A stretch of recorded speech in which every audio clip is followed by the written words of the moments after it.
A frosty evening. Bus stop. Waiting. I never liked winter, though hot summer is not my season either. It's just that I see no reason to point out any particular time of the year. It doesn't matter much what the weather is outside when you stay at home 24/7. The bus today was running so late that I was about to curse it all and spend my last few hundred rubles for a taxi. The idea of just returning home didn't cross my mind for some reason. As usual, millions of thoughts flew through my mind, but there was not a single useful one to seize on. Such a thought that you could bring into existence, give a shape, turn into an idea, and put into practice. Maybe I could start my own business? But where would I get the money from? Or maybe I could go back to working in an office? No way. Maybe I should try freelancing? But what skills do I have, and who would want me after all?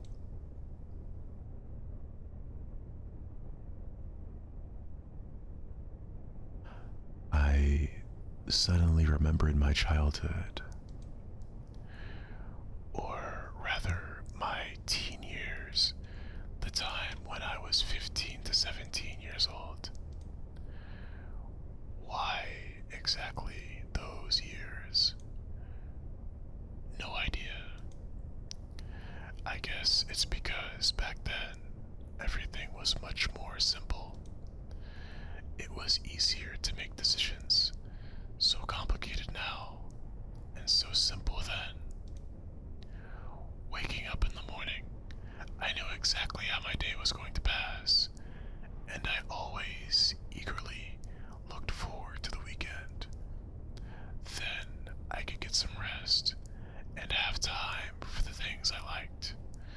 Computer, football, going out with friends. And then, at the beginning of next week, I'd take up my studies again. But then, there was no such worrying questions like, why? Who needs it? What will change if I do it? Or, what will not change? A simple lifestyle, so casual for any normal person, and so odd to myself today.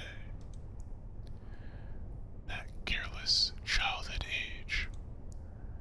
It was also then that I met my first love.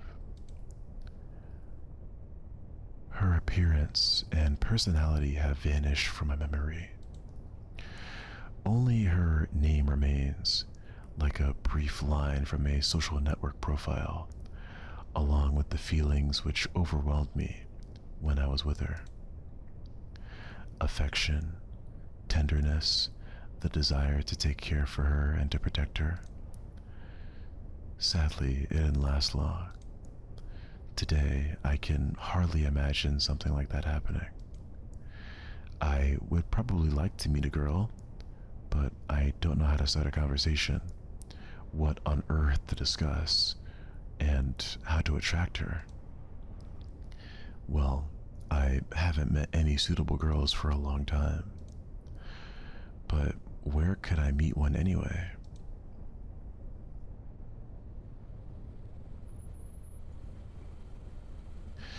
The sound of an engine brought me back to reality. A bus pulled over. There was something abnormal about it, I thought. Then again, it doesn't matter. Only the 410 runs this route.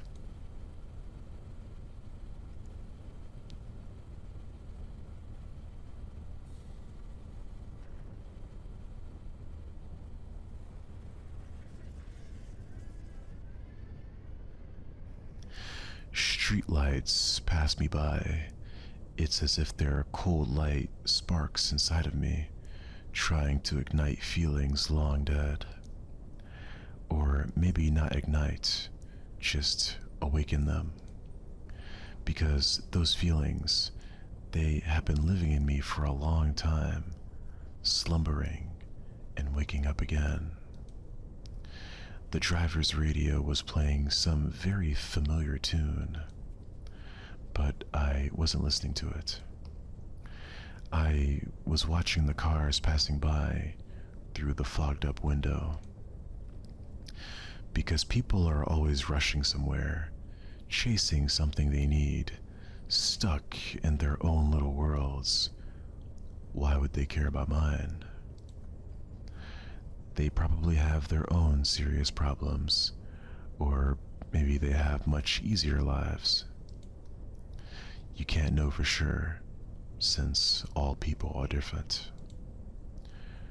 Or are they?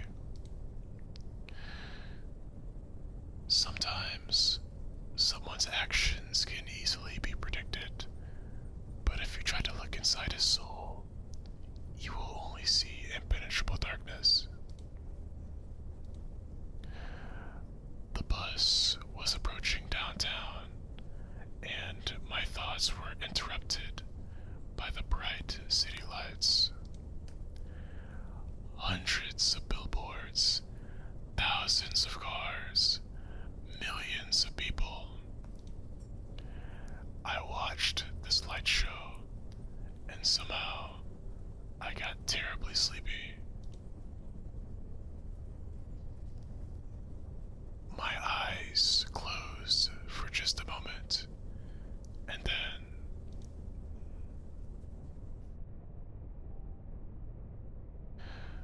bright daylight struck my eyes. At first, I didn't pay attention, as I wasn't fully awake yet.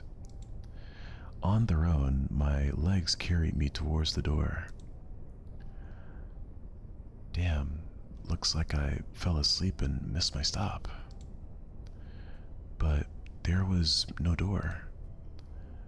I looked around the bus and realized that it wasn't a good old worn-out Liaz. Instead, the bus was an Icarus model, a new one. I froze in shock. How? What? Am I dead? Have I been kidnapped? No, I must be dead. I patted myself down feverishly, slapped myself painfully in the face a few times, banged my forehead on the back of one of the bus seats.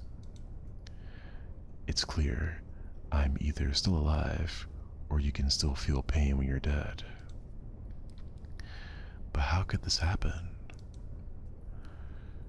Maybe I slept for too long and ended up at the bus depot. And then what? Did they put me onto another bus? I rushed out and took a look around. Greenery wherever I looked. Tall grass on the roadside. Trees. Flowers. Summer. But how? It was winter just a moment ago. My head was aching unbearably, as if it was going to explode. Slowly, I began to remember.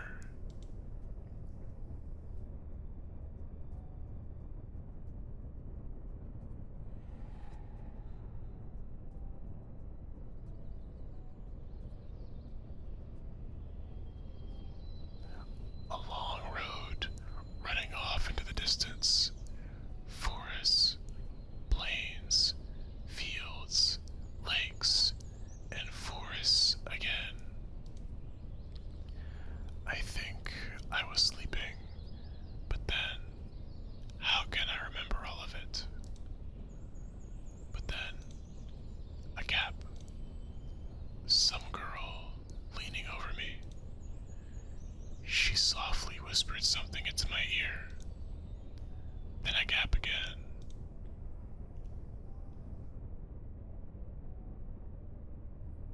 And then I woke up here. Who was that strange girl? was she just a dream? For some reason, thinking about her made me feel better and calmed me down a bit. I felt warmth all over, coming from the inside. Could it be her who brought me here?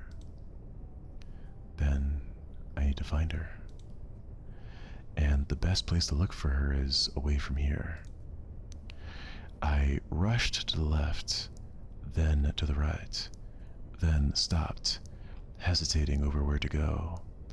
Finally, I ran in the direction from which the bus had probably came.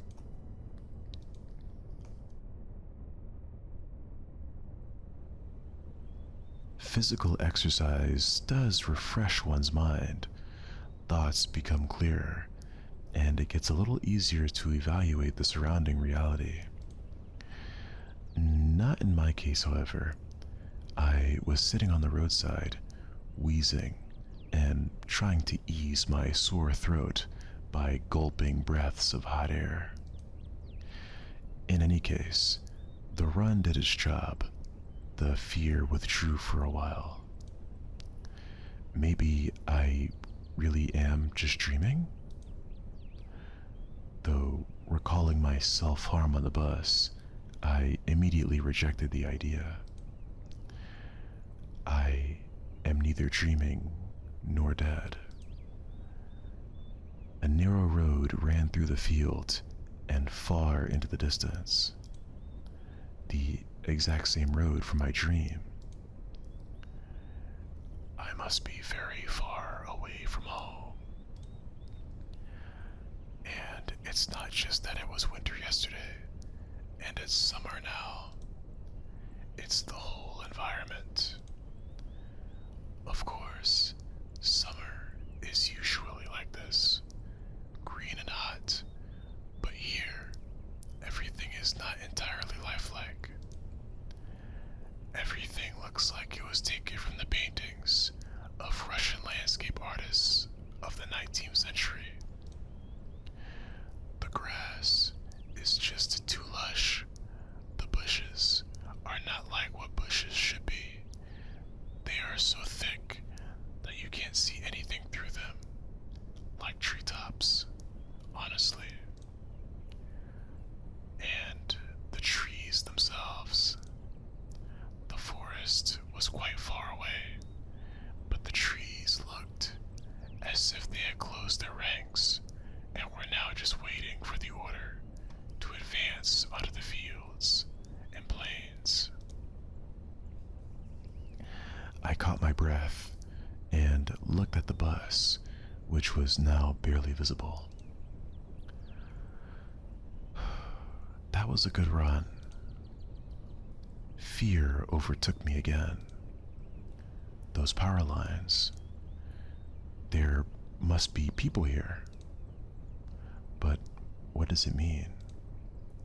In fact, that means nothing at all. Couldn't they have power lines even in hell?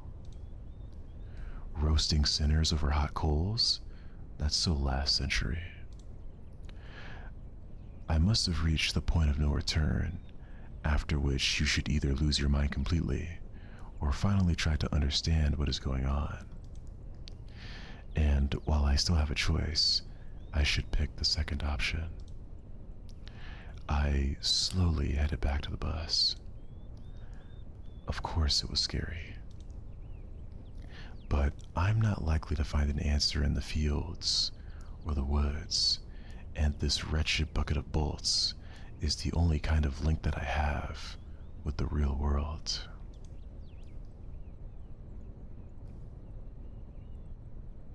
I should carefully scout the area.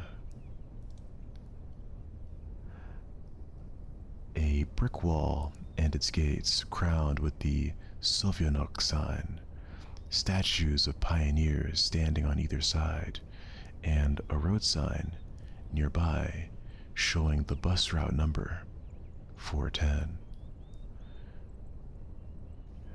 There's a note in the top left of the screen. Soyanok means outlet. The trip's taking a bit too long today. I smirked. A person may start acting inappropriately in extreme situations. Something like that is probably happening to me right now. This place didn't look abandoned at all. No rust on the gates. No damage to the walls. Sovyanok. What could have a name like that? Judging by the pioneer statues, it could be a kid's summer camp. Moreover, it appears to be open. Of course, the simplest explanation, logically speaking, explains nothing at all. The strange girl, the altered bus, summer, the pioneer camp? Thousands of theories went through my mind instantly, from alien abduction to lethargic sleep, from a hallucination to a time and space shift. None was worse than any other, but there was really no way to pick a single one. Then it occurred to me, I can try to make a phone call. I took out my cell phone and dialed the first number from my contact list. But instead of signal strength bars, the screen was showing a thick cross. Alright, there may be no signal in such a remote place. Though, I cannot be the only one who came here. Buses don't drive themselves. I examined the bus from all sides to make sure it wasn't a hallucination. Bits of dirt on the bottom, some rust here and there, faded paint, and worn out tires. No, this is definitely a very ordinary Icarus. Yeah, exactly the kind of bus which takes you to places beyond your understanding if you carelessly fall asleep. I gave a nervous chuckle. It came out by itself, sporadically, because this wasn't the right place or time to laugh. But where on earth is the driver? I cautiously sat down on the curb beside the bus and started to wait. My patience didn't last long. My anxiety seemed to have reached its peak, and I started to go slightly mad. In such a situation, anyone would have probably felt something similar. Aliens and parallel universes were gone from my imagination, leaving only void and darkness. Is this how everything will end? How my life will end? But I wanted to do so much. There were so many things that I had no time for yet. I was overwhelmed by the idea. This was definitely the end. But why? It's not fair. Surely I'm no worse than anyone else. God, why?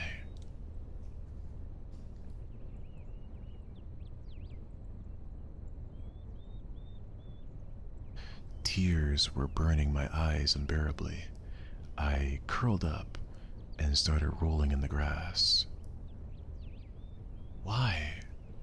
What did I do? Why me? But my cries were only heard by the speechless statues of the pioneers and a bird on the tree, which immediately flapped its wings and took off, crying out something in its own bird language, as if laughing at the idiot who dared to interrupt its after-dinner nap. I was left breathless from weeping and just lay quietly, sobbing occasionally. After a while, I managed to pull myself together. My mind cleared up a bit, as if terror and the fear of death gave me a little break. All in all, if someone wanted to kill me, what is all this for? It doesn't look like an experiment either. If this is just some crazy coincidence, then there's probably no threat. Anyway, for now, it seems there's no danger. The panic was soon gone. Of course, the blood was still pounding in my temples, and my hands were still shaking, but at least I could think clearly now. Right now, there is nothing I can really change anyway. So, no matter how much I think, or how mad I get, it would only make things worse. Until some actual facts appear, there is really no point in making guesses. In any case, I won't learn anything by lounging about here. This camp, if, of course, it really is a camp, looked like the only place where people could be. So, I decided to go there, and hardly had I reached the gates when a girl came out from behind them, wearing a pioneer uniform. My logic didn't let me down this time. Then again, a pioneer uniform in the 21st century? And then again, a girl here? I froze, unable to take a step. I felt very much like running away. Running as far away as I could from this place. Far from this bus, gates, statues, and far from this bloody bird with its siesta. Just running, free like the wind, faster and faster, waving to the planets passing by, winking at the galaxies. Running, becoming a pulsar ray, and turning into a vestigial radiation, running to face the unknown. Run no matter where, as long as it is far away from this place. Meanwhile, the girl came closer and smiled. I couldn't help but notice her beauty, even though I was trembling with fear. Human instincts work independent of consciousness, and while only 5% of the brain is responsible for cognitive processes, the remaining 95% are always busy sustaining life, and, in particular, ensuring stable functioning of the hormonal system. I desperately wanted to get less complicated and stop thinking in formal quotes from an encyclopedia, though my thoughts appeared one by one, being stupid, out of place, as if taken from an internal monologue of the hero of some junky softcover crime fiction book. A pretty Slavic face, long braids that look like 2 armfuls of fresh hay, and blue eyes you could drown in. Hi, you must have just arrived? We will reply. Yeah. Alright then.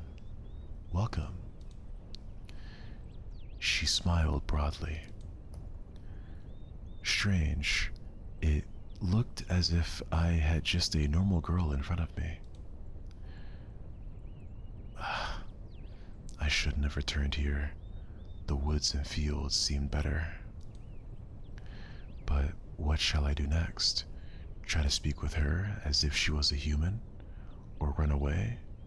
Or what?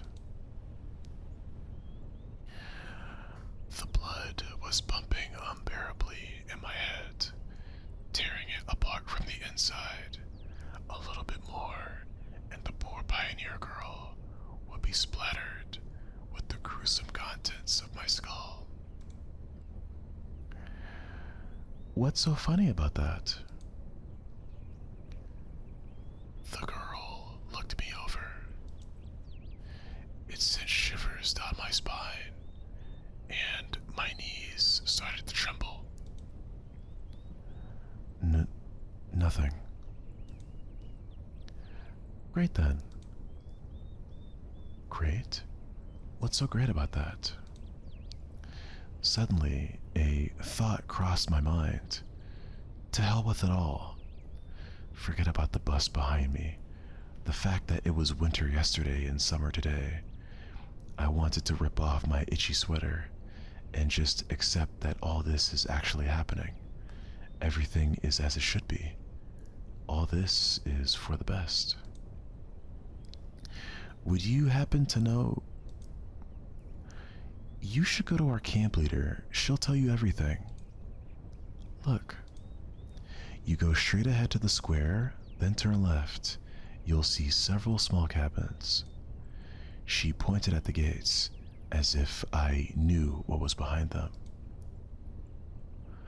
Well, you can ask someone where Olga Dmitrievna's cabin is. We also have a note in the top left. Dmitrievna is a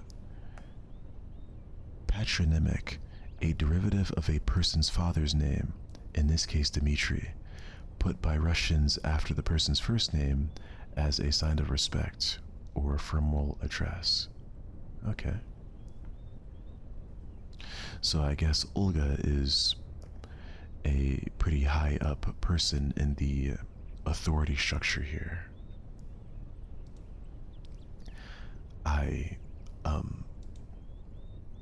Got it? Of course I didn't. Well, I've got to go now. The girl waved her hand at me and disappeared through the gates. It seemed as if to her I was something ordinary. And all this show with the bus and the travels while awake or asleep were troubling only to me, while everything here is just the way it is supposed to be. Camp leader, pioneer uniform? What? Are they doing a historical reenactment here? I hope I won't find Lennon standing atop an armored car in the square. But even that would not surprise me right now. After standing alone for a while, I headed into the camp. A mere 50 meters ahead, a small one-story house popped up on the left side. The sign near the door said, "Clubs." I was about to come closer when the door suddenly opened and a short girl wearing a pioneer uniform came out. Her pretty face gave me the impression of one suffering for the fate of the whole of mankind with a truly universal sorrow. As soon as she saw me, the girl froze, as if frightened. I froze too, considering what was the best to do, to approach first, or wait until she shows some initiative, or maybe run away after all. Although this last option was constantly being suggested only by my self-preservation instinct, or at least that's what I'd like to believe. Not the worst human instinct, but far from the most logical. If this instinct played poker against deductive abilities, the outcome would be predetermined. And those deductive abilities, or at least their semblance, were hinting to me that there was no need to be afraid of this girl. Suddenly, somebody jumped out of nearby bushes. A girl wearing a bright t-shirt with USSR written on it. Such a perfect reproduction of the age. She looked quite short from a distance and was probably younger than both pioneer girls, the one at the gates and this girl at the door of the clubs. At last, I decided to come closer, but the USSR, as I called her in my mind, jumped toward the first girl and started telling her something while wildly waving her arms. The other girl, in turn, seemed confused and lowered her gaze, remaining silent. I would have probably continued to observe their amusing dialogue, but the USSR suddenly pulled something out of her pocket and started waving it in front of the first girl's face. This something turned out to be a grasshopper. The pioneer girl will scream in response. The first girl squealed. She must not be too keen on insects, as she instantly rushed off towards the place where Lenin presumably made a speech about the workers' and peasants' revolution. That is to say, towards the square. The USSR glanced at me, grinned playfully, and dashed after her. Not a bad start to the day. I have absolutely no clue where I am, besides that there are some kids role-playing here as pioneers.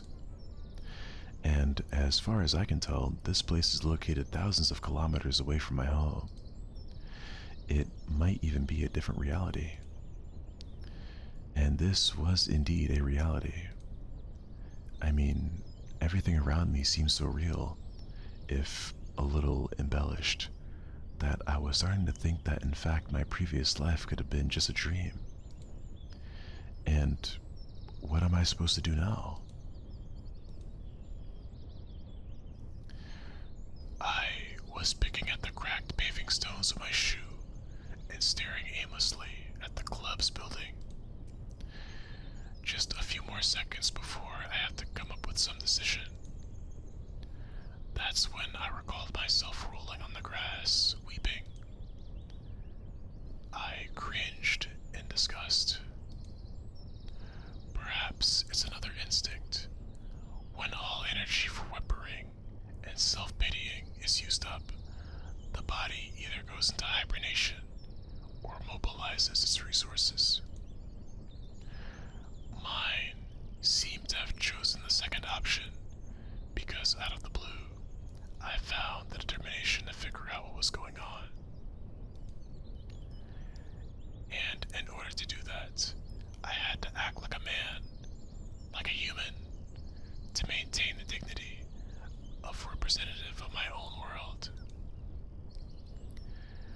I followed the path to the left, on the right side of which stood small cabins, apparently the homes of local pioneers. Actually, they looked quite cozy from the outside. Even though I was born in the Soviet Union, I had never been part of its children's organizations, neither the pioneers, nor even the younger October children. I imagined the daily life of a typical pioneer camp a bit differently. Huge barracks with long rows of metal bunks. Wake-up call at 6 o'clock played by a siren. 1 minute to make your bed, then joining the formation at the drill square. Or wait. Could I be confusing it with something else? Suddenly, something struck me on the back. I staggered but remained on my feet, turned around and prepared to fight heroically for my life. But all I found was another girl standing before me. My mouth hung open in surprise. Pick your jaw up off the ground. I closed my mouth. The same pioneer uniform, but the way she was wearing it looked, let's say, provocative. Like all the girls I had met here before, this one was rather cute, but her overly arrogant expression killed any desire to get to know her better. New here, are you?